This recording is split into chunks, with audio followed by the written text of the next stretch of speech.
जिंदा हूँ तो जी लेने दो।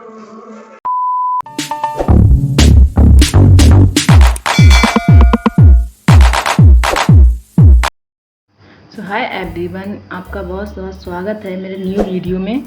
और आज के इस नए वीडियो में हम बात करने वाले हैं कि मैंने जो संगम बैच लिया है एग्जाम्पल का यूपी टीजीटी बायोलॉजी के लिए, जो कि रिकॉर्डेड बैच है, यानी कि बीओडी बैच है, जहाँ पे आपके डाउट क्लियर होंगे। डाउट क्लियर होने के लिए आपके सेशंस कराए जाएंगे। और जो पिछली बार में जो वैकेंसी हुई थी बायोलॉजी की, उसका समर्पण बैच इन लोगों ने लॉन्च किया था एग्जाम्पल वालों ने, उसका ये रिकॉर्ड बैच है। तो ये बैच कैसा है, कैसा काम कर रहा है, कैसा इनका कंटेंट है, किस लेवल का कंटेंट है और अच्छा है नहीं है, इन सारी चीज़ों की बात हम इस वीडियो में करने वाले हैं। तो चलिए स्टार्ट करते हैं।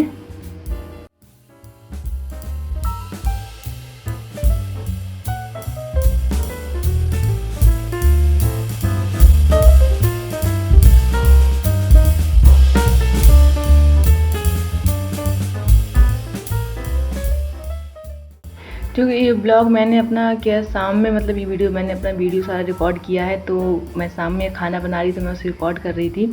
तो आज मैंने शाम में क्या करा है कि आलू को उबाल के उसका पराठा बना लिया है, एंड आलू पराठा दही के साथ में खाने वाली हूँ। खाना बना के फिर मतलब खाना वगैरह खा के फिर हम लोग आगे बैच के बारे में अपनी बात करते हैं, कैसा बैच है कैसा बैच नहीं है।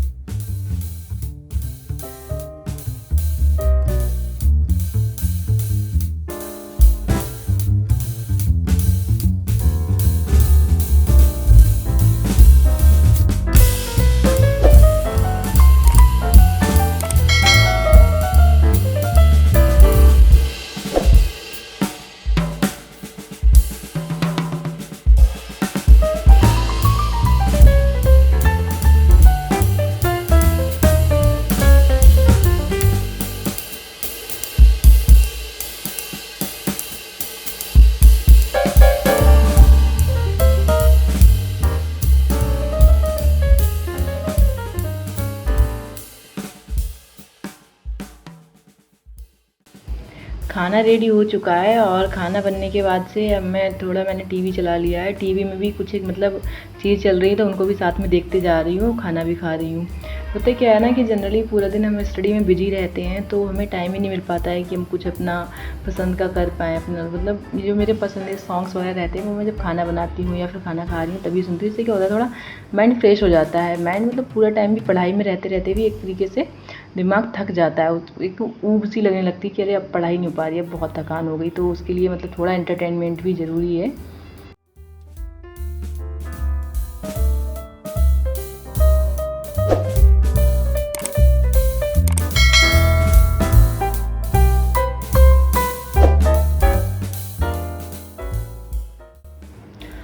और भाई अब खाना खा लिया, खाना बना लिया, सारा काम कर लिया, तो सबसे इम्पोर्टेंट काम ये तो रह गया, बर्तन साफ़ करने हैं, किचन को साफ़ करना है। भाई देखो, अकेले रहने वाले स्टूडेंट्स का होता क्या है ना कि उन्हें सारा कुछ खुद ही करना पड़ता है। खाना भी बनाना है, खुद ही खाना है, फिर बर्तन भी साफ़ करने हैं, क्लीनिंग, और फिर पढ़ाई भी करनी है। अकेले रहना मतलब मुझे तो बहुत ही बेकार लगता है। कल फैमिली के साथ। तो चलिए अब बात करते हैं कि जो मैंने बैच लिया है उसे मैं कैसे करके ओपन करती हूँ। मैंने अपने बैच में क्या करा है, अपने वो टैबलेट में एग्जाम्पल का जो बैच है, एग्जाम्पल का जो ऐप है उसे मैंने इंस्टॉल कर रखा है। तो सबसे पहले क्या करते हैं हम कि एग्जाम्पल का जो ऐप है उसको हम ऑन करते हैं। ऑन करना है कुछ इस तरह से, आपके उसमें टैबलेट में या फ़ोन में दिखाई देता है। फिर आप उसका माई कोर्सेज जाते हैं, उसके बाद ये बैच दिखने लगता है एलटी। और जो बैच है एलटी वाला करके, फिर इसमें ये कंटेंट दिया गया है, बायोलॉजी का सर के द्वारा डाउट्स की क्लास दी गई हैं, और फिर उसका वाला एलटी का भी इसमें दिया गया है। तो एलटी के जीएस भी लोग पढ़ा रहे हैं। इस तरह से रिकॉर्ड क्लास दी गई है टॉपिक वाइज। आप जो चाहें वो टॉपिक पढ़ सकते हैं, और पढ़ते हुए आप अपना मतलब अपने इसमें था क्या कि अपने अकॉर्डिंग ही आप पढ़ सकते थे, जैसे चाहे। मतलब आपका आज मैंने प्लांट किंगडम पढ़ने का, तो आप प्लांट किंगडम पढ़ लीजिए। क्लासिफिकेशन पढ़ना है, क्लासिफिकेशन पढ़ लीजिए। आपको एंजियोस्पर्म मतलब सारा का सारा कंटेंट आपको एक साथ मिल जाता है। उसके बाद आप जैसे चाहें वैसे करके पढ़ सकते हैं। फिर एक ये भी रहता है कि जो हमारा लाइव क्लासेस में कि हम उसे जैसे टीचर पढ़ा रहा है उसी के अकॉर्डिंग, मतलब टीचर ने 1.5 घंटे क्लास दिया है तो हमें 1.5 घंटे तक ही पढ़ना पड़ेगा। लेकिन इसमें क्या रहता है, ये आपका 1.5 घंटे क्लास अगर आप सोच रहे हैं कि मैं 1 घंटे में कवर कर लूँ, तो आप वीडियो को स्पीड में पढ़ के उसे जल्दी टाइम में कवर कर सकते हैं। तो यार ये सारी चीज़ें मुझे इसमें प्लस लगी थी। और बाकी हम कंटेंट की बात करें तो कंटेंट तो अच्छा है, और बाकी कंटेंट का जो लेवल है, लेवल भी काफ़ी अच्छे कराया है। क्योंकि भवानी सर जो हैं DRDO से आए हुए हैं, तो उनका जो पढ़ाने का लेवल है काफ़ी हाई लेवल का वो पढ़ाते हैं। और जो ज़्यादातर TGT में जो क्वेश्चंस भी आते हैं प्रीवियस ईयर मैंने देखा है, तो उसको देख के भी यही लगता है कि जो क्वेश्चंस आते हैं वो भी मतलब BSc और MSc से थोड़ा लोअर एंड BSc लेवल के क्वेश्चंस रहते हैं। मतलब आप अगर सोचें कि मैं NCERTs पढ़ लेते हैं तो फिर TGT नहीं हो पाता है, क्योंकि हमें थोड़ा रेफरेंस बुक्स भी पढ़नी रहती हैं और थोड़ा मतलब डीप क्वेश्चंस आते हैं। अगर आप में से किसी ने भी प्रीवियस ईयर क्वेश्चंस को देखा होगा तो ये चीज़ आप लोगों ने एनालाइज करी होगी कि जो क्वेश्चंस हैं वो थोड़ा डीप लेवल के होते हैं।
इसके अलावा अगर मैं बात करूं कि मैंने कौन कौन सी बुक्स ली हैं UP TGT बायोलॉजी की तैयारी के लिए, तो बुक्स की अगर मैं बात करूं तो मैंने बुक्स के तौर पे अभी तो मेरे पास कोई बुक्स नहीं है फाइनली, लेकिन मैं जो ना बुक्स मैंने ऑर्डर करके मंगाई है, तो मैंने कुमार मलिक की GRV पब्लिकेशन की ऑब्जेक्टिव बॉटनी मंगा ली है एंड RK पिल्लई की जो आती है GRV पब्लिकेशन की होती है, तो वो जो बुक आती है ऑब्जेक्टिव जूलॉजी करके, objective zoology and objective botany, वो दोनों बुक्स मैंने मंगाई हैं। उनसे क्या होता है, उनमें टॉपिक वाइज हर एक चीज़ दी रहती है, नहीं टॉपिक वाइज आपका सारे फाइलम्स दिए होंगे, उनके बारे में थोड़ा सा समराइज दिया होता है, ऊपर थोड़ी सी समरी दी होती है उसकी, एंड नीचे में MCQ दिए होते हैं।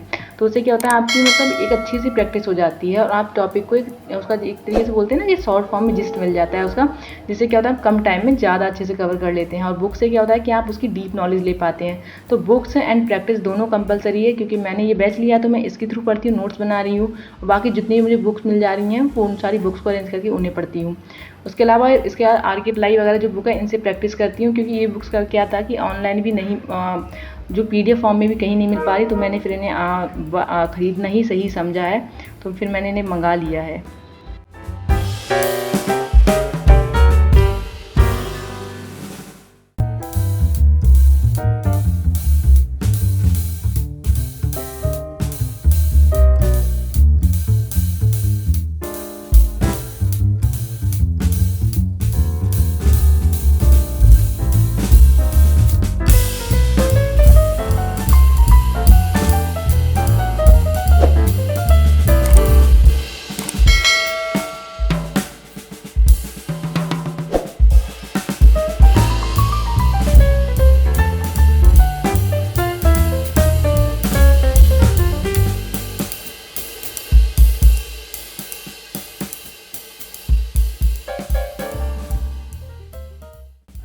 अगर हम बात करें मतलब UP TGT में बायोलॉजी का जो सिलेबस है, सिलेबस सारा का सारा अगर आप देखेंगे तो उसमें एंजियोस्पर्म, जिम्नोस्पर्म, टेरिडोफाइट और ये वायरस, बैक्टीरिया, फिर अगर हम जूलॉजी में बात करें तो सारे लोअर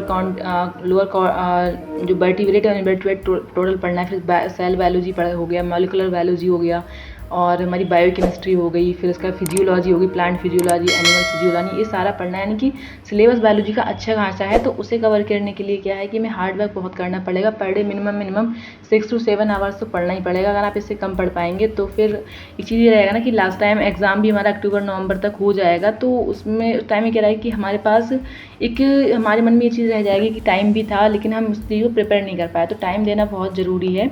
अगर आप इस टाइम पीरियड में लापरवाही करते हैं तो बहुत ज़्यादा प्रॉब्लम हो जाएगी, क्योंकि देखो वैकेंसी बहुत कम है। दूसरी चीज़ ये है कि अगर टाइम भी कम है, सिलेबस ज़्यादा है, तो फिर क्या है कि अच्छे से पढ़ना है और पढ़ के अच्छे से मतलब चीज़ों को रिवाइज़ करना है। और एक चीज़ मैं आपसे लास्ट में कहना चाहूँगी कि अपने कंटेंट जो भी रखें कम रखें, यानी कि सिलेबस को आप इतना देखें कि कहाँ से कवर हो जाएगा, बस कम चीज़ों को बार बार पढ़ें। एक ही सोर्स रखें लेकिन उस चीज़ को बार बार रिपीट करें। इससे क्या होगा, आपकी चीज़ें क्लियर हो जाएंगी और एग्ज़ाम में आप एलिमिनेट कर पाएंगे, चीज़ों को एलिमिनेट करके भी आप बहुत सारे क्वेश्चन को निकाल लेंगे।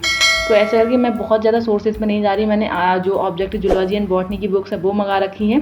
बाकी मैं ये जो मैंने बैच लिया है इसका पढ़ रही हूँ। बस इतना ही कंटेंट को मैं ज़्यादा फोकस करने वाली हूँ, बार बार इन्हीं को रिपीट करने वाली हूँ। बाकी तो देखते हैं, अपना मेहनत करते हैं और बाकी लास्ट सिलेक्शन होता है नहीं। तब तक आप बने रहिए मेरे साथ और मेरी वीडियोज़ को आप देखते रहेंगे। आपको नए अपडेट मिलते रहेंगे कि मैंने क्या कितना अचीव किया है, कितना मेरे टारगेट्स अचीव हो गए हैं, कितने नहीं अचीव हो गए हैं।